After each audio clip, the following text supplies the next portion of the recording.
So this is the file that we are working on. The first thing that we're going to do here is, first of all, I'm just not going to do anything on the original here. I'm just going to create a duplicate layer and then we'll start our work. So we have this background copy. We're just going to do some minor corrections, exposure corrections, a bit of color corrections, white balance corrections using camera raw filter this time. We won't be using that technique of color correction that we used last time, because here the colors already look fine. So there's no need to, go through that technicality all over again. Camera raw filter most of the times should be fine if you're not finding too much of a, incorrect color cast or something wrong in your shot. So let's start. Now, before I click on, I can go to filter and I can go to camera raw filter here. But before I do that, remember, let's try to do everything in a non-destructive way. So I'm just going to turn this into a smart object first, so that whatever we do with camera raw filter, we can change it later on if we ever want. Okay. And now you can see this icon has come. So it is already turned into a smart object. And let's go to camera raw filter now. And you'll see that later on, once we are done with the edit, you're going to find that we get that little icon under the smart object. Clicking on that icon will get you back to this window anytime that you want. Okay, so let's try to just correct this a bit. It's already fine, to be frank, but there's some things that we need to do. The first thing we need to do is, you can see the horizon is not straight here. Not too important in a retouching course, to be frank, but we can probably do this. Actually, I won't be able to do it because the crop tool does not show up when you open up a JPEG image in camera raw filter. It shows up when you open the raw image, but no problem. We'll do this when we go back to Photoshop. Right now, let's try to correct some of the exposure issues, especially here. So one thing I would like to do is, I would like to get more shadows out. I think they're just the hair and the face and the body, they are just slightly lacking in exposure. So just try to raise the exposure of the shadows a bit like this. I think this looks good. Maybe you can decrease the highlights a bit, because I think the face is just getting slightly bright. My external flash or the speed light was firing from the right, so that's where most of the highlights are going to be. Okay, so maybe just a bit. It also kind of gets the details in the sky out. Of course, we're going to be doing much more with the sky later on in this edit. So this is not just about retouching at the end. On this edit, I'm going to make this whole image very dramatic. Okay, so let's now, maybe we can just decrease the temperature a bit. I think it's slightly on the warm side. Maybe just this much. Maybe, yeah, I think this is fine. -8 is fine. Maybe even -6. A little bit of warmth is always good. Now, if you've done my Lightroom course, one thing you know is that I like to set the contrast using whites and blacks. This is optional. You can also use contrast. Right now, it's okay. But still, what I like to do is just make sure that, press the Alt key and just stop where you start to see just a tiny bit of details. Okay, this means that this is the point where, when you press Alt, it just means that this is the point where the whites start to get clipped. Okay, that means we start to lose detail. So we're just stopping at the point where there's enough of whites and we're also not losing detail. Okay, so we just stop when we start seeing those little dots. Same thing with black. Press Alt and just stop where you start to see this clipping thing show up. That means we're not losing detail anywhere except for maybe this tiny part somewhere here, and that's fine. But it's a great way of getting very accurate contrast. Okay, so if that's confusing, do my Lightroom for Beginners course. Right now, it's not too essential. You can even just play around with the contrast slider here. Then we have, maybe we can, okay, we'll leave texture out because ultimately we'll be working on that. I think we'll leave clarity out. Maybe just increase the vibrance a bit. Okay, and let's try white balance from here. Right now it's set to custom. Let's see what auto does. So auto has kind of made this warmer. So I think let's try ash shot is also warmer. And I think this was giving us fine. You can play around with, if you like something warmer, you can just increase the temperature a bit. And I think to my eye, this looks fine. This is already fine. Only thing I did to the white balance was that I just kind of decreased the temperature, made it slightly less warm. And I think this is enough. We won't really have to do that whole color correction thing that we did last time with this. And once this is done, we're going to click on OK. You can see this, because this is a smart filter, I can always go back to a camera raw filter like this if I felt I needed to make any other changes, okay? Right, so this is going to be the first thing that we've done here. And from the next video onwards, we're going to start with the same process, which is going to involve skin cleanup, frequency separation, dodge and burn. And this time, this edit will also have some new things. All right, so I'm going to be slightly faster this time because you already know the process. So from the next video onwards, make sure you're good with the fundamentals on how to clean up the skin, because we're going to be zooming in to her face like this. And we're going to be cleaning some of the skin before we start frequency separation. I'll see you in that video. Bye for now. All right, welcome back. So let's continue with our edit. I'm just going to rename this first layer that we just used with the camera raw filter, and I'm just going to call this color and exposure correction. Okay. And now is the time to clean up the face. So we already seen before, the tool that we're going to use is the tool here, which is the spot healing brush tool initially. And what I'm going to do, of course, is if we don't work on this layer, remember, we're going to create a new layer just like we learned last time. I'm going to select the spot healing brush tool and make sure sample all layers is selected so that it's sampling from the layers below. Otherwise, there's nothing on this layer itself. So let's just try to remove some of the blemishes here in this shot. And of course, I'm also going to be talking about, this time we have another problem, which is of the stray hair, which is a very common problem. When you're doing shoots, you're going to find stray hair come, and for that we'll not be using the spot healing brush tool, though you can use it. I'm going to show you a better tool in just some moments from now. But first, let's just try to get rid of some of the spots here. Okay, so I think something like this. Again, just like last time, I'm not going to do anything to, a part of her skin, like something like this.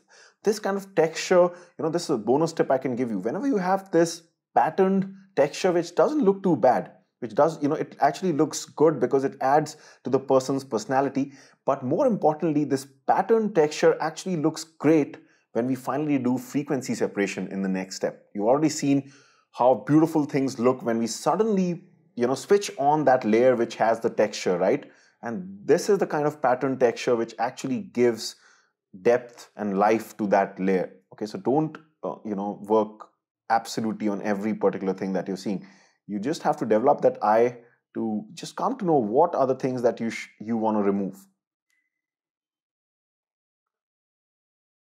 Maybe something like this, just those little things which kind of seem uneven, like probably this. This is definitely not a part of her skin. That's just a bad skin day. You all have it, no problem. Okay, and let's just go up, something like this. Of course, I'm not right now going to do for every little thing. That's something, once you get used to it, you'll have to spend some time doing this step. I actually love doing this step. You can put your Netflix or YouTube on and just keep doing this. It's kind of therapeutic, Okay, let's see. Maybe this, just going to increase the brush size a bit. Yeah, something like this. I think that's a hair strand, but so you can see hair strands also you can remove using this, but because they're very long in nature, it's not a very convenient tool to use. I'm going to show you a better tool in just some moments from now. Let's just work on one or two spots more, and then I'm just going to stop this process. I think that's fine. Okay, let's check the before and after. I think this should be fine. Maybe just I didn't touch the nose at all. Maybe some part here. Okay, I think that's fine. Let's just check the before and after. You can see that's a major difference. We just got rid of the spots which are causing that unevenness, right? So that is good. Now let's remove the hair strands also. So the tool that we're going to use is very similar to the spot healing brush tool. It's just the neighbor of this tool, which is the healing brush tool. Okay, and the difference is that in spot healing, like we saw, you just simply click on the spot, and Photoshop, you're giving the job to Photoshop to find out how to stitch whatever you want to replace it by, right? So it's kind of an automatic process. This tool is slightly more manual, and how it works is that you have to press some you have to press the Alt key, or that'll be Option in case of Mac. And when I do this, just see what happens to the cursor. Okay, it turns into this target-like thing. Now Photoshop is asking us that select a sample area. Like for example, let me just zoom in. Okay, so let's say I want to start getting rid of this hair strand. So if I press Alt right next to this, and I'm telling Photoshop this is, and I just click. So I'm using the Wacom tablet. I'm just pressing the tablet, the pen on the tablet. You'll be clicking your mouse. So when you click and you select this area next to the hair, and then when you start painting it, it'll start to go away. Okay. So basically you're telling Photoshop, first you have to just tell Photoshop, this is the area I want, that is by Alt. And then you paint that area on the area that you want to replace. And so how it works is Photoshop sees what you had selected earlier using the Alt key. And then when you start painting this, it has its own algorithm by which it will see the texture and the luminosity of that area which you had selected using the Alt key. And when you paint it, it tries to replace and do something similar on this area, the area that you're trying to correct. So it's very good for hair strands, because what happens is, if I was using the spot healing brush tool, I'll have to select like everything together almost like this, and that can just sometimes leave some spots. So it's better to sample an area very close like this, and then just keep on painting like this. So every time you're sampling something which is close to that hair strand. So when we start painting it, we're kind of getting almost that area blended in, in place of the hair. Okay. It's kind of similar if you've already done my Photoshop for Beginners course. There I talk about, this clone stamp tool, which is very popular. The only difference between clone stamp and the healing brush tool is, so if you know clone stamp, it also works in the same way, that you press Alt like this and you start painting. But clone stamp exactly copies what you have selected here as your source. Photoshop does not do any changes, literally like copy and paste. But healing brush tool is an intelligent version of clone stamp. So once you do this, it's not exact copy and paste. Photoshop is using its own intelligence. You're kind of just giving it a reference, and Photoshop is using its own intelligence. Okay. If again all that sounded like Chinese, don't worry, just use the tool. So sometimes it's just better in photography and editing, it's just better to know what the tool does than how and why of it. Okay.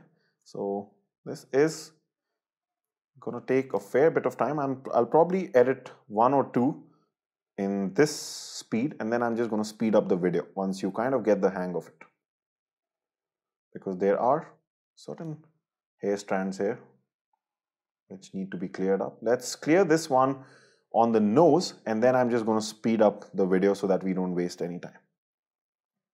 Yes, it is definitely a patient approach. Oops. So you can see by mistake I clicked the source point here. So it took the luminosity and started painting it white. So I should probably do it. I'll even make the source point smaller. This is like, you can just change it just how you change the size of the brush. Maybe just this much, and just try to select something which is very close. Okay.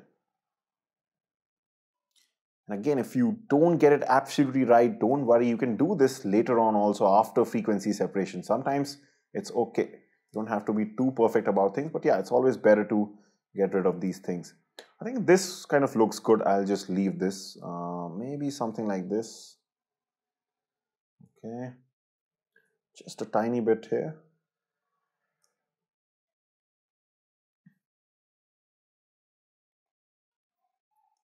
Okay, that's great. So I think we have kind of got rid of most of the hairs. I'm just going to speed up the video right now, and because I'm just going to get rid of this hair on the right. Let me just check if there's anything else that we need to remove.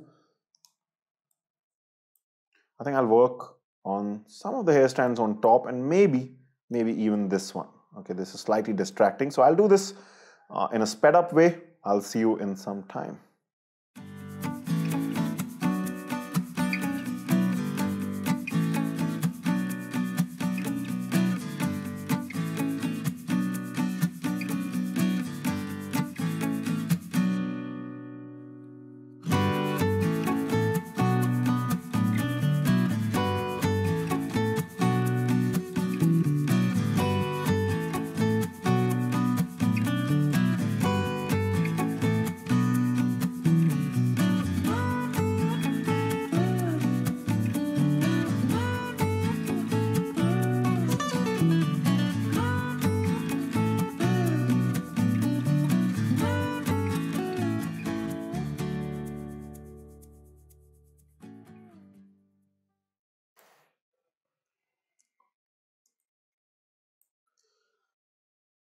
All right, welcome back. So some of the areas were definitely tricky, especially this part, if you must have noticed. It was kind of tricky, but I think overall, let's check the before and after. This is going to be after the spot healing as well as the strand, the hair removal using the healing brush tool. So let's see before and after. That is huge, right? This is why it's always better to do the cleanup before, so that these things don't come in between the main steps of frequency separation and dodge and burn, right? So that's absolutely fantastic. Yes, so sometimes it can take a bit of time, but trust me, it's always worth it. So from the next step onwards, we're going to be doing the most fun part, of course, which is frequency separation, and we'll start smoothing the skin.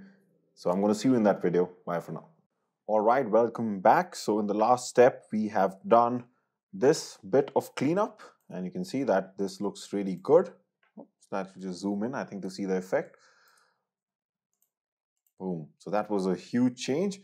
If you want, you can also, if required, you can also do in this part, you can also clean up the hands or any other thing that if you feel it has some thing that needs to be cleaned up. You can do it in this step, because in this portrait, unlike last time, unlike last time, which was just a headshot, this time we have the hands that are being seen. And so we're going to be doing a couple of things here. For example, right now we're going to be starting off with frequency separation, and it's not just going to be on the face, it's also going to be on the hands, okay?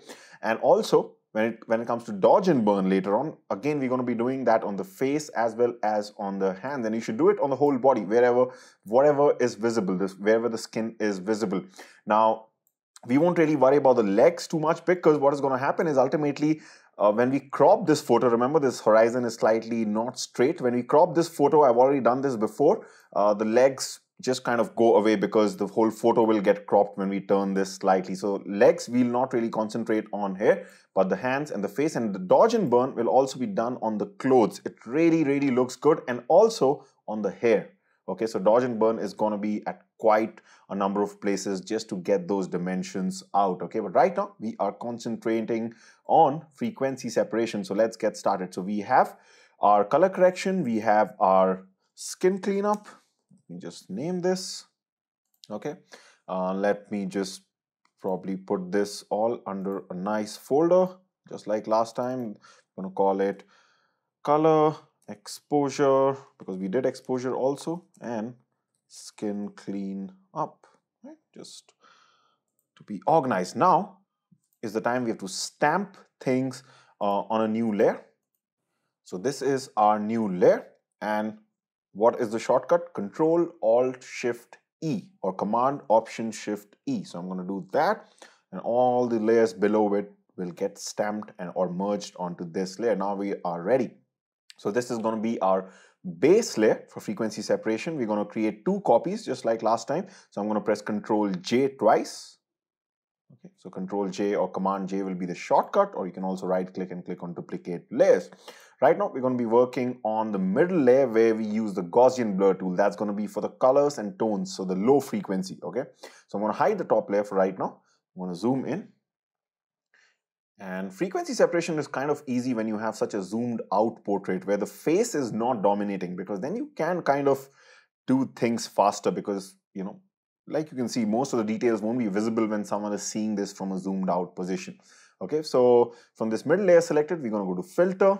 And this time, let's do everything in a non-destructive way. Last time I did not do this, but you should always, even when you're doing it for this step, turn this into a smart object.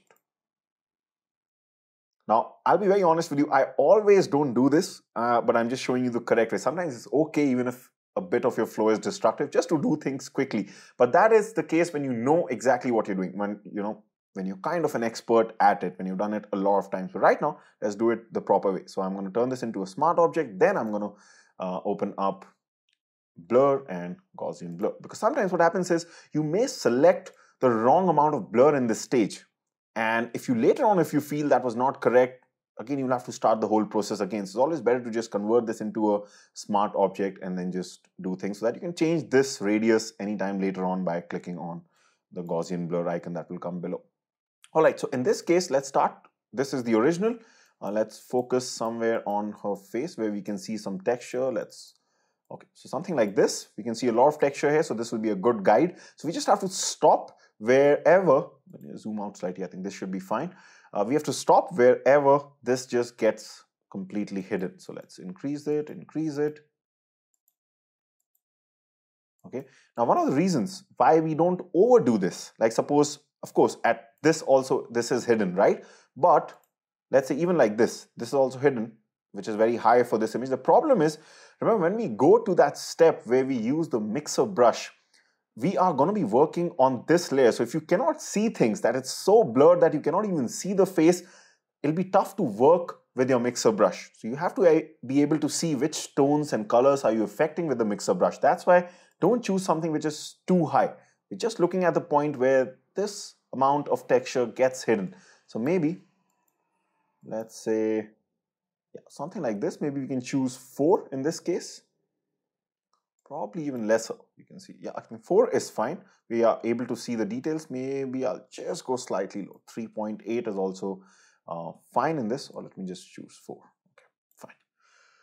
So 4 is good. I'm going to click on OK, and now we are done with this layer. Now is the time to get a high frequency layer. You know the steps. We're going to enable this layer. All we have to do is just subtract this layer from this, and the step for that is you go to Image, you go to Apply Image, and the layer here, which is the layer that we want to subtract it from, the low frequency layer. So we're going to select the name of this layer, layer 1 copy, the middle layer that we just worked on.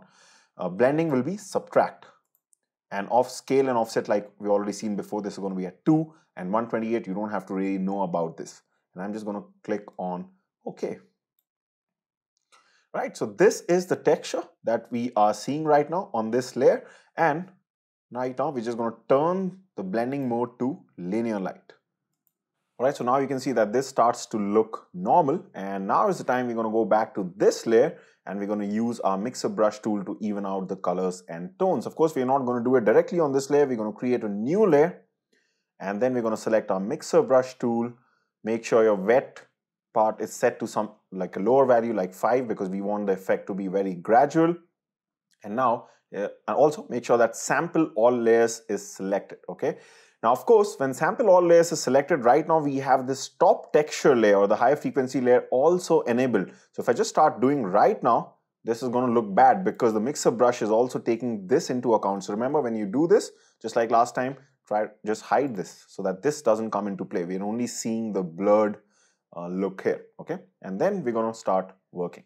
So let's use the mixer brush tool, and this is going to be a lot of fun. We will be doing it both on the face, on the neck, on the body. So let's get started. If I feel it's getting repetitive, I'm going to just speed up the video. But for now, let's just start. We're just trying to get rid of those uneven patches of tone and light and color. That's what the low frequency is for. And in this case, to be frank, I'm not going to be super worried about how well I'm doing this, though you should be. But because it's a zoomed out portrait, right? The face is not that close as like it was last time. I'm not saying be sloppy about it. Please don't mistake that statement for that. I'm just saying we have a bit of leeway in these kind of portraits as opposed to when it's just a headshot. Okay, and of course, and I'm going to do things slightly faster than what I would be doing if I was actually doing this. I would probably pay more attention, but don't really want to waste your time, because the process and learning the process is more important. So you can see, let's just check the before and after. Boom, huge difference. And of course, remember, we can always decrease the opacity, so don't worry about this becoming too unrealistic. Okay, let's go on the neck. Just kind of painting. Using the Wacom tablet here, you can do it with the mouse also, no problem. Okay, let's check the before and after. You can also, if you want, you can also create another layer for the neck, create another layer for the hands, so that it's totally non-destructive. You can work separately, but right now, just to save time, we won't really do that. Let's just do that. Let's just do everything on the same layer. We're going to kind of zoom out, and we will try to work on, let's try to work on the left hand first. It's going to be easier because she does not have a tattoo on the left hand.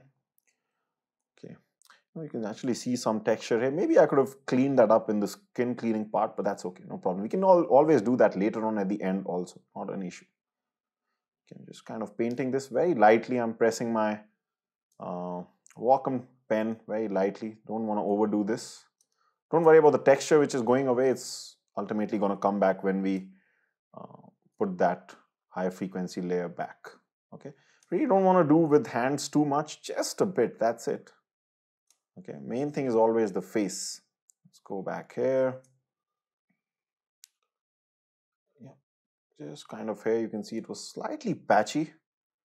Don't want to go on the tattoo too much, because by mistake, if it's not captured here because slightly out of focus, I was shooting this shot at f1.8, so maybe it's just slightly out of focus, so it might be considered in the low frequency layer and not in the texture layer. So I don't want to mess up with the tattoo, because I do want the tattoo to be shown. That's a part of her. All right, I think this is good. Let's just zoom out and check the before and after. Okay, I think this is a good view. So before, after, massive difference. You see the hands and the face. Amazing. Now is my favorite part, like I told you last time, where we are going to turn back our high frequency texture layer. So let's do it. Let's zoom in. And boom, isn't that amazing? That just looks fabulous.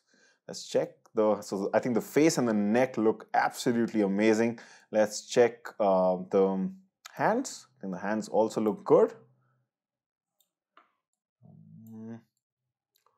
Fine.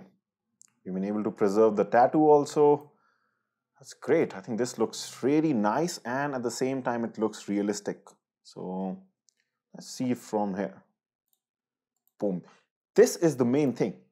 Can you see this is a zoomed out portrait, and still what we did is having a clear impact even though we are seeing it zoomed out. And that's, for me, is very, very important, because a lot of times, you know, I've done a lot of retouching courses myself, and a lot of times I feel a lot of people spend too much time, you know, hours and hours in retouching. And what happens is when you come out and have this zoomed look like we're having right now, all that hours of work doesn't really come into play, because you don't see the effect, because it's so far away. In a headshot, yes, I can understand. But in this, you can see that just a bit of work also makes a difference when we're seeing it from so far. Because a lot of people these days, of course, in this whole world of smartphones, are going to be looking at your images on phones, and there it's even smaller. So make sure what you do also has an impact when someone is seeing it from far away. Otherwise, what's the point in spending so much time and effort in doing things? It's just my opinion, okay? So I think this looks fabulous, because you can see this makes a difference when we are zoomed out also. So of course, when we zoom in, it's definitely going to make a huge difference, okay? So you can see here. Now, do I feel the need to decrease the opacity here? Let's see. Let's take it down a bit to see if you can get more realistic. Maybe something like this. Again, like I always come back to 70%. Let's check the before and after. Not bad also. This time, let's leave it at 80. I think I want to be slightly loud on this image, because we are zoomed out. That's my main reason, okay? Fine. I think this, let's just see when we're zoomed out, is it having a significant impact? Huge impact. Huge impact. We just got rid of those uneven tones and patches, and I think this is fabulous. That's absolutely fantastic. Right, like I said, the legs don't need to be done on this stage, because ultimately they're going to get cropped out in this image. But if you have an image in which legs are seen, you want to follow the same process. Okay, so this is not really a big problem. So we are done with frequency separation. In the next part, of course, if this is too unrealistic for you, because some people don't like overdoing it, you can always decrease the opacity for this layer. I'm going to stick to 80%. I'm going to be slightly loud. In the next video, we're going to be starting dodge and burn, first of all for the face and the neck, then we're going to go to the hands, and then we're going to go to the hair probably, and then the dress. So dodge and burn will involve a lot of steps, but we are done with the frequency separation for this overall image. I'm going to see you in the next video. Bye for now.